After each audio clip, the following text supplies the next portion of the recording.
আমরা যদি একটা পরিকল্পনা তো করা হয়েছে এখানে, সেই পরিকল্পনা যদি আমরা করি তাহলে তো অলরেডি এটা আছে, কিন্তু সেখানে যদি আমরা দেখি এই জায়গাটাকে আরও বেটার ইউটিলাইজ করা যায় in terms of playing ground, in terms of playing facilities, wickets and etcetera, সেটা নিশ্চয়ই আমরা দেখব। বাট আপাতত ডেফিনেটলি আছে, দুটো মাঠ হওয়ার সুযোগ আছে, এখানে কিছু প্র্যাকটিস ফ্যাসিলিটির সুযোগ আছে, বাট এটাকে চেঞ্জ করলে আরও অল্টারনেটিভ কিছু আসে কিনা সেটাও ডেফিনেটলি দেখব আমরা।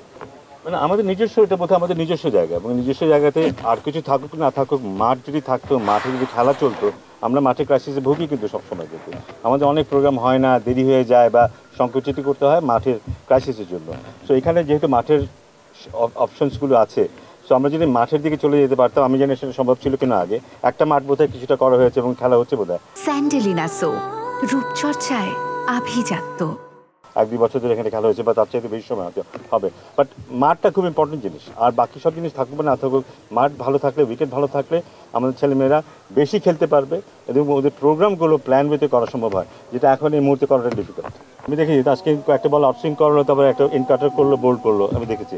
Of course he is very experience bowler. Test match তো বলা যায় না, ওরাও কিন্তু সেইভাবেই চেষ্টা করবে একটা ম্যাচ জিততে এবং সিরিজটা ড্র করার জন্য, বাট আমরা মনে হয় আমাদের আপার হ্যান্ড আছে, কারণ ওদেরকে অনেক বেশি এগ্রেসিভ খেলতে হবে। আমাদের সেই সুযোগটা যদি আমরা নিতে পারি তাহলে বোধহয় আমাদেরও চান্স থাকবে এই ম্যাচ জেতার অথবা ড্র করার। বাট আমার মনে হয় যে ধরনের মানসিকতা নিয়ে আমরা এখন খেলছি, there is very good chance যে আমরা এই টেস্টে ভালো করবো।